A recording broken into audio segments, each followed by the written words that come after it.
You know, and it's me, it's Mark, it's the, you know, Kevin Systerman, Instagram, it's all of these people understood this consciously, and we did it anyway. Take really big, audacious points of view on the world, and then train ourselves to be patient. And it's really, really hard. The entire society is set up to not be patient anymore. Consumer internet businesses are about exploiting psychology.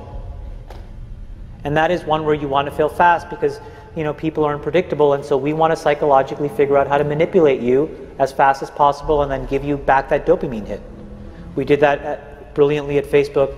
Instagram has done it, WhatsApp has done it, you know, Snapchat has done it, Twitter has done it.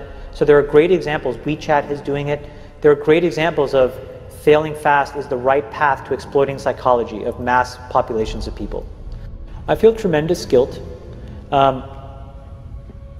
I think we all knew in the back of our minds, even though we feigned this whole line of like, there probably aren't any really bad unintended consequences.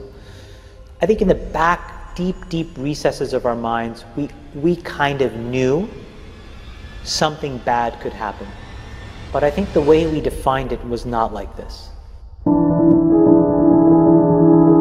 Turn it off. That's what I would say. It's hard for young people now because they're hooked. They're addicted. If you don't think you're addicted, and I'm talking about anyone, from the highest to the lowest, if you don't think you're addicted, then see if you can turn it off for a week. It got quiet in here, didn't it? Didn't it get real quiet? It's a tool, so we should use it. God has blessed us with free will. Now it's free will magnified, free will on steroids. You're free to go in any direction you want. It will allow you, and it's not the enemy. It's just a reflection of our own free will. You know, and we all want to be liked. But now we want to be liked by 16 million. And will now, some of us, do anything to be liked.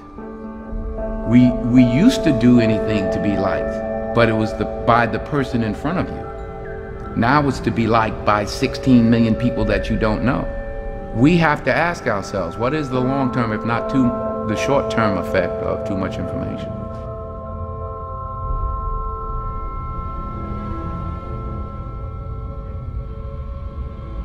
So the context was I was at Stanford, and the dean asked me to speak to the MBA students. And in it, what I was talking about was, the question was, you know, what do you think the long-term effects of social media in general are? And unfortunately what happened was, I think it's easy to characterize what I said just as a Facebook-specific thing because I worked there and I was a key part of growing it. The reality of what I was... Explain what you said at the time. So what I said was, I think the tools that have been created today are starting to erode the social fabric of how society works.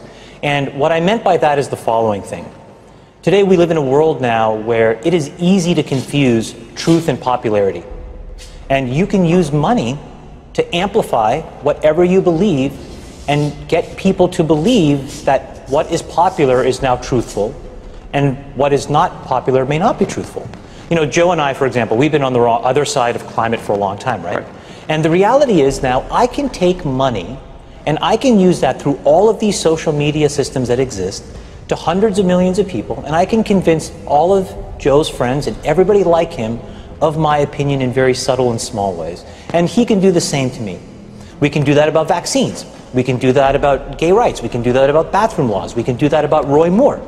And so I think the question we have to ask ourselves is, how do we live in a world where this is now possible? And so it was about that, but just so I understand, was it because I read and watched parts of what you were talking about. Part of it seemed to me about the ability to pay to manipulate people's thoughts. The other seemed to me to be this sort of ADD society with which the sort of liking and everything else has created this sort of feedback loop that you compared to drugs. We know for a fact that what all of these systems do, every single one, is it exploits our own natural tendencies in human beings to get and want feedback. And that feedback, chemically speaking, is the release of dopamine in your brain. And so what these feedback loops do, and they exist everywhere, in Call of Duty, in other video games, in social networking sites, they get you to react. When Facebook was getting going, I had these people who would come up to me and they would say, you know, I'm not on social media. And I would say, okay, you know, you will be. And then they would say, no, I value my real life interactions, I value the moment, I value presence, and I value intimacy. And I would say, well, you're a conscientious objector, that's okay. You don't have to participate, but you know, we'll get you eventually. and like, I don't know if I really understood the consequences of what I was saying. Because the unintended consequences of a network when it grows to 1 billion or 2 billion people, and it literally changes your relationship with society, with each other, with you know, it probably interferes with productivity in weird ways.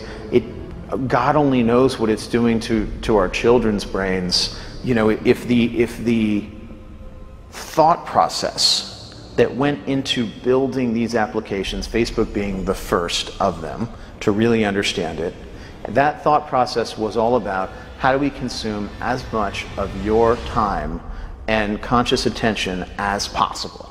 And that means that we need to sort of give you a little dopamine hit every once in a while because someone liked or commented on a photo or a post or whatever. And that's going to get you to contribute more content, and that's going to get you, you know, more likes and comments. I mean, it's a social validation feedback loop that it's like it's exactly the kind of thing that a hacker like myself would come up with, because you're exploiting a vulnerability in human psychology. It literally is a point now where I think we have created tools that are ripping apart the social fabric of how society works. That is truly where we are. And I would encourage all of you, as the future leaders of the world, to really internalize how important this is. If you feed the beast, that beast will destroy you. If you push back on it, we have a chance to control it and rein it in. And it is a point in time where people need to hard break from some of these tools and the things that you rely on.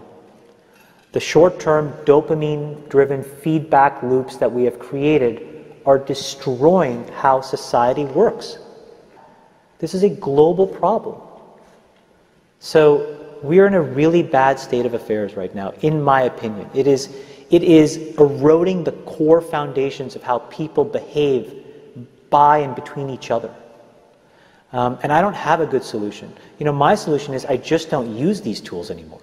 I haven't for years. It's created huge tension with my friends, huge tensions in my social circles. If you look at, like, you know, my Facebook feed, I've posted maybe 2 times in 7 years. 3 times, 5 times. It's like it's less than 10. And it's weird. I guess I kind of just innately didn't want to get programmed. And so I just tuned it out. But I didn't confront it. And now to see what's happening, it really bums me out.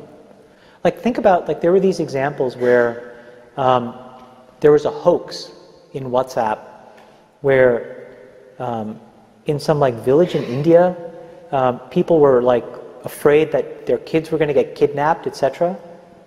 And then there were these lynchings that happened as a result, where people were like vigilante running around. They think they found the person, and I mean, seriously? Like, that's what we're dealing with. You know, imagine, like, when you take that to the extreme, where, you know, bad actors can now manipulate large swaths of people to do anything you want. It's a really, really bad state of affairs. And we compound the problem, right? We curate our lives around this perceived sense of perfection because we get rewarded in these short-term signals, hearts, likes, thumbs up, and we conflate that with value, and we conflate it with truth. And instead, what it really is fake, brittle popularity that's short-term and that leaves you even more, and admit it, vacant and empty before you did it. Because then it forces you into this vicious cycle where you're like, what's the next thing I need to do now? Because I need it back. Think about that compounded by 2 billion people. And then think about how people react then to the perceptions of others. It's really bad. So you're training your brain here, whether you think it or not, whether you know it or not, whether you acknowledge it or not. Acknowledge that these things where you're spending hours a day are rewiring your psychology and physiology in a way that now you have to use to go and figure out how to be productive in the commercial world. So if you don't change this, you are going to get the same behaviors over here. Change this. There's a reason why Steve Jobs was like anti-social media. I am telling you I'm not on these fucking apps. I'm not him by any stretch of the imagination. But I am proactively trying to rewire my brain chemistry to not be short-term focused. I'm telling you they're linked. And I think that if you get too desensitized and you need it over and over and over again, then you become actually detached from the world in which you live. You become callous, you become crude. And you live in front of your screen. But Chamath, let me ask you this, because the thing that I've been so concerned about is Facebook just announcing that you're going to be having some app that you can use when you're 7 to 13. I mean, it's one thing for us to be doing this, but to be hooking your kids on something that you're describing as a dopamine fix at that age, that's crazy. So look, I think in the case of Facebook specifically, I think they have probably done more than any other company, quite honestly, to try to fix it because of all of the companies, and I've seen them all up close.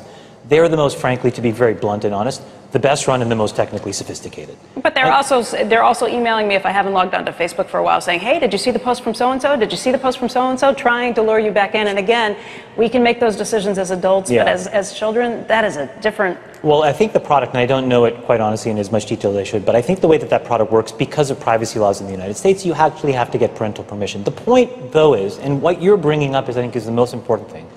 We all have never taken a step back and actually asked ourselves, how should we be interacting with these things now, 7 years into it?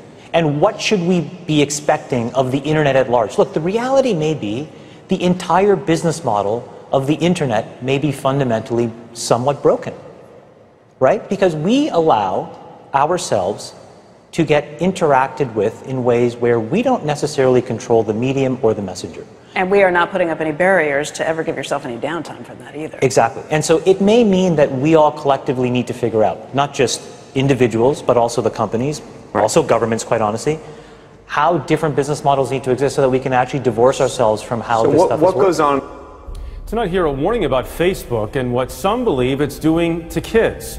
The warning comes from two of the company's earliest executives. Carter Evans is following this. We kind of knew something bad could happen.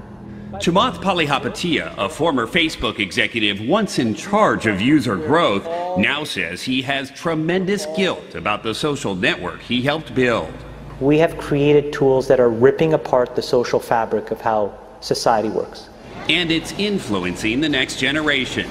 Studies show 92% of teens go online daily, and 1 in 5 young people regularly wake up in the night to send or check messages on social media. People need to hard break from some of these tools and the things that you rely on. The short-term dopamine-driven feedback loops that we have created are destroying how society works. No civil discourse, no cooperation, misinformation, mistruth. Bad actors can now manipulate large swaths of people to do anything you want. He's not the only social media executive blowing the whistle. Former Facebook President Sean Parker recently said the initial goal was to get people hooked. You're exploiting a vulnerability in human psychology. The inventors, creators understood this consciously, and we did it anyway. We have to hold the tech industry accountable. Jim Steyer is founder of Common Sense Media. They, in many cases, have ignored the consequences, some of the downsides of some of the innovations they brought to our society. You don't realize it, but you are being programmed. It was unintentional, but now you got to decide how much you're willing to give up. When Facebook was getting going, I had these people who would come up to me and they would say, you know, I'm not on social media. And I would say, okay, you know, you will be.